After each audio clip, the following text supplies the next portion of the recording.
Today is Friday, July 14th. This is Around the Bases with our MLB insider at the New York Post, Jon Heyman. Jon, did you get any sleep this week, man? I'm good. I'm all right. How are you, Ryan?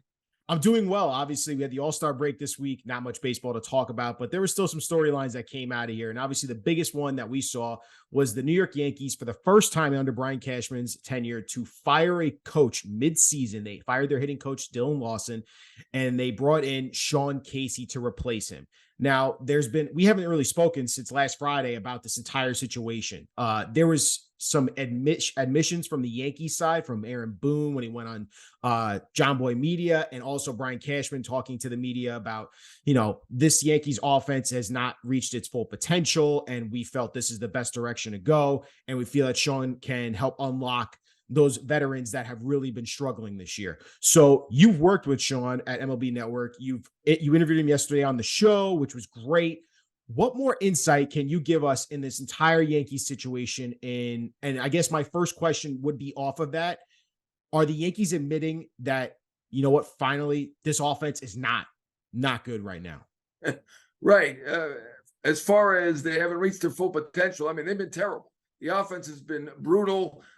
Since Aaron Judge went down in June 3rd, it's been right down there with the Royals and the A's, and those teams obviously are not contenders. They're only contending to beat the 1962 Mets record. So the offense has been awful. Something needed to be done. I do think Hal Steinbrenner might have given him a little nudge after that Tyone game, which I covered on Friday night, where they had one hit in 8 innings off of Jameson Tyone, who, was a good Yankee, not having a great year with the Cubs so far, but obviously, to me, I think that was the nail in the coffin.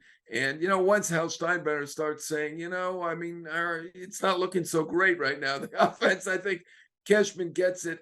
I admire the fact that he has had so much stability. And I probably a reaction to the George Steinbrenner years. He was there for many years under George, and we had a new pitching coach basically every year, it seemed like. And, obviously that's not the best way to do things. George did some things great. That was too much. This is probably too little. Cashman's probably too forgiving. Did all 7 or 8 coaches do great in those last 25 years that none of them deserve to be fired? I doubt it. Cashman gives people the benefit of the doubt. But at this point, there was no doubt. The offense is just a disaster area at this point. Casey, I think, will be a good choice. Obviously, he's got the rapport with Boone. He will quickly get a rapport with all of the players because he is a great personality. I've worked with him since the beginning in 2009 at MLB Network. Just a terrific, terrific guy, terrific gentleman, lots of integrity, lots of enthusiasm. I do think that is half the battle. I do think the psychology of hitting is a big, big factor. As far as technically, he's a smart guy. Just because he's enthusiastic doesn't mean he isn't smart. He is a smart guy, and I think he will be good. We talked about analytics on the show with Joel Sherman, and he said, by the end of his career, the analytics was starting to get into favor and become a bigger thing, and he is into it. So, he won't be into it as much as the previous coach, Dylan Lawson. It'll be more of a mix of old school and new school, but the Yankees needed to do something. I think this is the right thing. Now, when you look at Sean Casey, like you said, this is not so much a analytics move. You're talking about a guy who played at the pro level, was a 300 career hitter. Dylan Lawson never played in the MLB. And I thought what was interesting is that when I listened to Aaron Boone's interview on John Boy Media, he talked about how the players are going to relate more to Sean Casey. And he's been there, he's done that. And he kept referencing that. Can you see a guy like Giancarlo Stanton, Anthony Rizzo, maybe even a DJ LeMahieu, they can relate more to a Sean Casey and say, oh, okay, he's been there, he's done that, he's faced the best. I can see where his approach here is going to work better for me. And it maybe takes away so much of when we heard about Dylan Lawson of it's all about exit velo and getting the ball in the air and power hitting, and maybe it'll change the approach there. I guess my question there is that approach going to relate to the players more? And is it actually going to change what's happening with the Yankees? Like, is firing a hitting coach and changing that really going to change your offense and make it that much better? Because it's already been dead last since Aaron Judge has gone out with that toe injury. Well, I mean, it's going to be better no matter what. I mean, if they had no hitting coach, it's got to be better than what it was, and it's certainly worth taking a chance on this. And this, to me, is a good chance. I mean, Dylan Lawson may have great concepts, great ideas, but certainly these veteran players were not relating to him. I don't even think they were really going to him very much. Certainly by the end, they're obviously struggling. Stanton, Yeah. Rizzo hasn't hit a home run. It's been since May, I believe, with him. And, Yep. Obviously he's been off to a hot start. Stanton has not been himself. LeMahieu has been terrible. Donaldson has been really hit or miss. So, I think all four guys will give it a shot and see what Casey will be able to tell him and maybe be able to help them. Whereas, there was no chance with Dylan Lawson with this very veteran team. And certainly among the young guys, Volpe has started to come around. That the young catching prospect Wells was given credit for helping turn him around. Chicken parm. Right, the chicken parm. And he didn't credit Lawson. I mean, maybe Lawson helped. I don't know. But obviously Cabrera has not been the same as he was last year either. So, they needed to do something. And this is the thing that was most logical. They tried in the winter with Casey, and Casey was unavailable. His girlfriend had gotten sick. Now she's cancer free. Thankfully, that's much more important. Yep. His father had a heart situation. He is doing better. Thankfully, that is also much more important. But they needed a change. I mean, it's not even debatable at this point. Okay. They obviously needed to do something. No, you're absolutely right. And before I change topics here, again, if you want to listen to more about Sean Casey and the type of hire the Yankees are getting, please listen to the show with John and Joel Sherman. It's a great podcast. They got a lot of great information, and they obviously do some great interviews. Take a listen to that, honestly, here at New York Post Sports. Next topic here, John. Shohei Ohtani. He was the star of All-Star break, I would still say. I'm still hearing those chants come to Seattle. Even the Seattle Mariner fans are pitching to get Shohei Ohtani. Obviously, we know the free agency is going to happen this offseason. But, John, the biggest question we keep talking about on this show, because it is, and it has to be talked about, is, are the Angels going to actually pull that trigger on Shohei Ohtani? So what is your sense here? We're getting closer and closer to that August 1st trade deadline date. Would Artie Moreno, seeing how this team is currently, is he going to pull that trigger and say, you know what, let's get the best prospects in return? Well, right now, he does not seem inclined to want to trade Ohtani. Obviously, he's going to have to get over that hump to actually do it. I'm sure their baseball people would like to do it. I mean, at this point, they are 45 and 46 as we do this video. And, with Mike Trout out, they do not look like a contender in the American League, which is going to be tough. It's going to take 90-plus wins in the American League to get in. And I think it's fair to say they should be a seller. Now, do they sell Ohtani? I mean, obviously, this is a big, big decision. He is arguably the greatest player of all time, certainly the most versatile player of all time, and a big marketing coup. If they do trade him, what are they giving up? Just the draft choice that they would be getting with the qualifying offer. Plus, they'd have to give back some of that marketing money. They have deals with sponsorship from Japan, and they paid for a season, so they'd have to give back some of that. That said, he'd be the biggest rental certainly this year, and certainly in a long time, because even though it's half a year, couple months, two-way player, marketing, excitement, and the big factor to me is the 2-month courtship that any acquiring team would have, where they could try to convince him how great things are there and how they should sign him. Now, is he going to sign before he's a free agent? No way. I mean, he's got 90 days to go. He's going to be the biggest free agent ever. So, and I predicted 600 million or close to it a few months ago. I'm not going to shy away from that. I think he may get close to that at this point. So he's not going to be signed immediately by anybody, but that courtship period is very valuable. There will be many, many, many teams pitching. Certainly, the Yankees were last year. They were big in there. They traded away some of those pieces that the Angels had been interested in, I believe, in other deals. Okay. But, perhaps they can still form a deal. That said, I'm not making anybody a favorite now or anything like that. You never know. There could be a small market team. They certainly have the prospects to do it. But as I said, I do think that courtship period is valuable, which would kind of lean it toward a big market team that thinks they have a chance to keep him long term. Now, there's an interesting thing you just mentioned there. What I wanted to follow up on is those smaller market teams, because Otani is not making that big dollar price right now. It might be easier for them to absorb that cap, or not cap, but that money onto their Yeah, salary. So they have better prospects. So could you see the Angels saying, all right, we got our best return from, let's say, a Tampa Bay Rays team, and we're going to send him to right. Tampa? Could you see something like that happen potentially?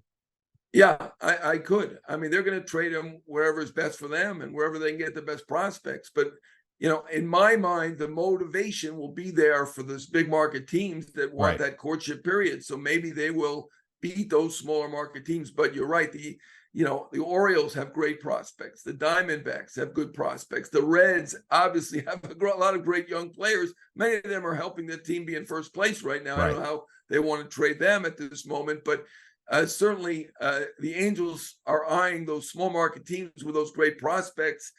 But ultimately, I do think there is motivation on the part of the big market teams to give up a lot to try to keep him long term. That said, the Dodgers are the favorite, at least early, long term, because we know that they made room with their budget, letting go several big players, leading off with Trey Turner, but many big players, their payroll is down by 30-40 million dollars this year. So they are the most logical team. And as much as Artie Moreno, the Angels owner, does not want to trade Ohtani, he absolutely does not want to trade him to the Dodgers. I say that without even asking him. Yeah. We know that is fact. I mean, one of the happiest things that he ever had was having Mike Scioscia be his manager, being a longtime Dodger and being an Angel manager for a long time. At this point, I would still say more likely that he stays, but definitely a chance at this point that they are able to move him, and that Artie Moreno is convinced that it is the right thing to do. All right. You heard it here. There's a chance. There's a chance. It's going to be something we're going to continue to pay attention to as we get up to that trade deadline. And I'm sure it's going to be a fun time for you and your phone. All right. Going on to our next topic, the New York Mets. We discussed, are they going to be sellers? Are they going to keep this team intact? Would they bring on even more salary? John, when you look at them, they're not in contention right now, but could they put that second half push over the next, let's say, 14 days to convince both Billy Epler and ownership, you know what, let's buy into this team. Let's add a couple more pieces. How do you see this playing out right now with the Mets? Yeah, they don't look like they're in contention right now, but they're not that far off, and they really pushed a lot of chips in. We know they have a record payroll. I've said don't sell because really they don't have a lot of great pieces to sell unless you're trading Pete Alonso. And we went over this a few weeks ago. What are they really going to trade that's going to get much back at this point? McNeil is overpaid the way he's playing. Marte is overpaid the way he's playing. Scherzer, Verlander, all-time greats, are not as valuable as their contracts right now, right? They've got young players they're not going to want to trade. So there really isn't a great trade that they can have, a great sell-off. They could trade Robertson, the closer. They could trade Pham, who's hot, Raley. But, I mean, is that a great sell-off? I don't see it. So they might as well go for it. Fangraphs has them at 15% to make the playoffs. And right now the Mets are thinking, let's see what we can do. They did add Trevor Gott. I think they will look to add another reliever, preferably a lefty. I would like to see them potentially call up Vientos, Mauricio. They've obviously had some good luck here with Alvarez. Not that it's luck, but he's obviously played well. Little more spark maybe. Obviously Vogelbach not really doing it. One-dimensional player. There are little minor adjustments they can make here and there. They can't do as much as the Yankees have already done with adding their new hitting coach, but I would like to see them do something, and I don't expect them to sell, at least not to the end. Yeah, I think it's interesting. Like you said, there's not many pieces that are desirable there for the Mets, and they're kind of stuck with the roster that they currently have. And the hope is that they can turn it around and try and grab a wild card spot, but it'd have to take some really good baseball to play in the second half. They obviously played really well baseball before heading into the All-Star break. See if they can continue that in the second half. All right, John, let's bring this all home. The St. Louis Cardinals president admitted this week they are going to be sellers. Now, interesting thing that he said, I don't know if they're going to be household names or some of the other players. So when you're looking at the Cardinals and they're officially putting out there in the baseball world, we're going to be sellers. A name that people are paying attention to is Nolan Arenado. Could you see the Cardinals trading a Nolan Arenado? And what are some of the other players that they could be looking to move as well? Yeah, let me clear this up. I don't think it's likely. He doesn't think it's likely, but he did say at the All-Star game that you can't be shocked at this point if he is traded or they want to trade him. He'd be surprised, which is the right response. And, I obviously got a lot of pushback, and I quoted him directly about this, and the Cardinal fans were still upset to hear that, that he sees this as some possibility. They don't want to hear about it. It's going to be very difficult. The Cardinals are never sellers of anything. So to think that they're going to now trade a superstar like Nolan Arenado or another superstar like Paul Goldschmidt seems very, very unlikely. Cannot be ruled out, as he said. So I'm sorry about that, fans. That is just the reality, that there is a chance. I would say less chance that he's traded than Ohtani, which Ohtani doesn't have a great chance either, but less chance that he's traded. So it is a long shot, but worth discussing. I think the more likely candidates are the guys who are free agents after the year. Jordan Montgomery, they tried to sign him in spring training, couldn't get it done. He should be traded. Jack Flaherty should be traded. Jordan Hicks, who's a monster out of that pen for 103 miles an hour, he should be traded. Will they shake it up a little bit? They got a little extra in terms of hitters. Maybe they trade a Lars Nootbaar. Maybe they trade a Tyler O'Neill once he comes back and is healthy. So, I see a lot of potential for their sell-off.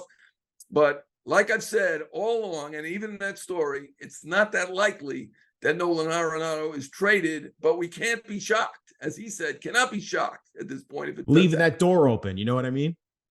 I mean, look, they've been a disaster this year. Yeah. I mean, there's no other way to put it. They were expected to win that division.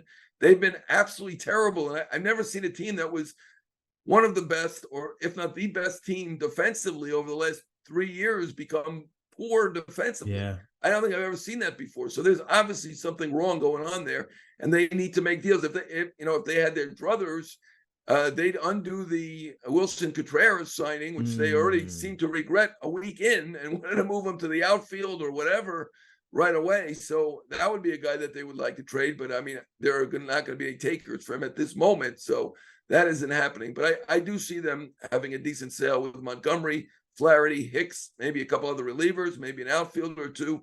Likely not Arenado, just to be clear for the Cardinal fans who are going to write to me and be upset about the fact that we're even discussing it. Listen, we're discussing it because it's a possibility. We have no idea. Absolutely. I think it's you a told possibility. me, you said anything's possible in these scenarios.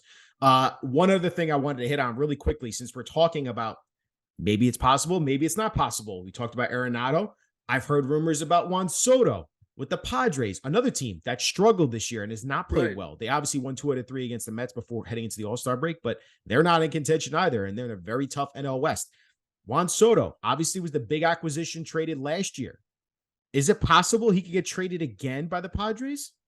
Yeah, well, it's interesting now. We obviously had no disappointing team this week. I guess the Padres and the Cardinals have been our most frequent disappointing teams because they were expected to be great this year and are not.